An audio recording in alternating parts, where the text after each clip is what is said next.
L'affaire a fait beaucoup de bruit, beaucoup parlé au pays cette semaine. Et on n'a pas fini d'en parler. En autorisant les petits canifs à bord des avions, a-t-on cédé à des pressions communautaires? Pour plaire à la communauté sikh, pour que les membres de cette communauté puissent monter à bord d'un avion avec leur kirpan. Or, le ministre dit non, ça n'a rien à voir.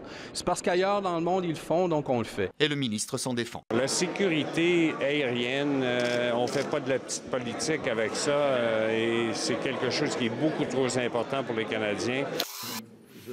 La Cour des comptes a le nouveau budget wallon dans son collimateur. Et oui, le Parlement serait-il trop optimiste pour 2018? Les auditrices de la Cour parlent de recettes surestimées, un écart de 141 millions d'euros. On parle de 141 millions d'euros.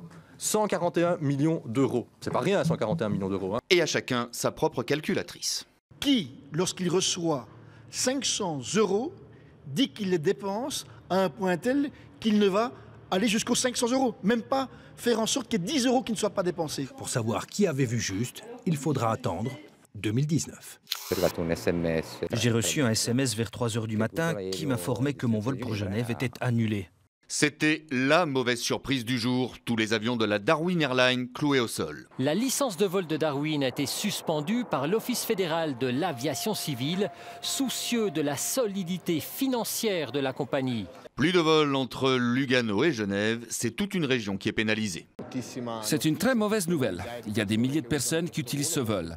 C'est très important pour le tourisme, la place financière et l'industrie.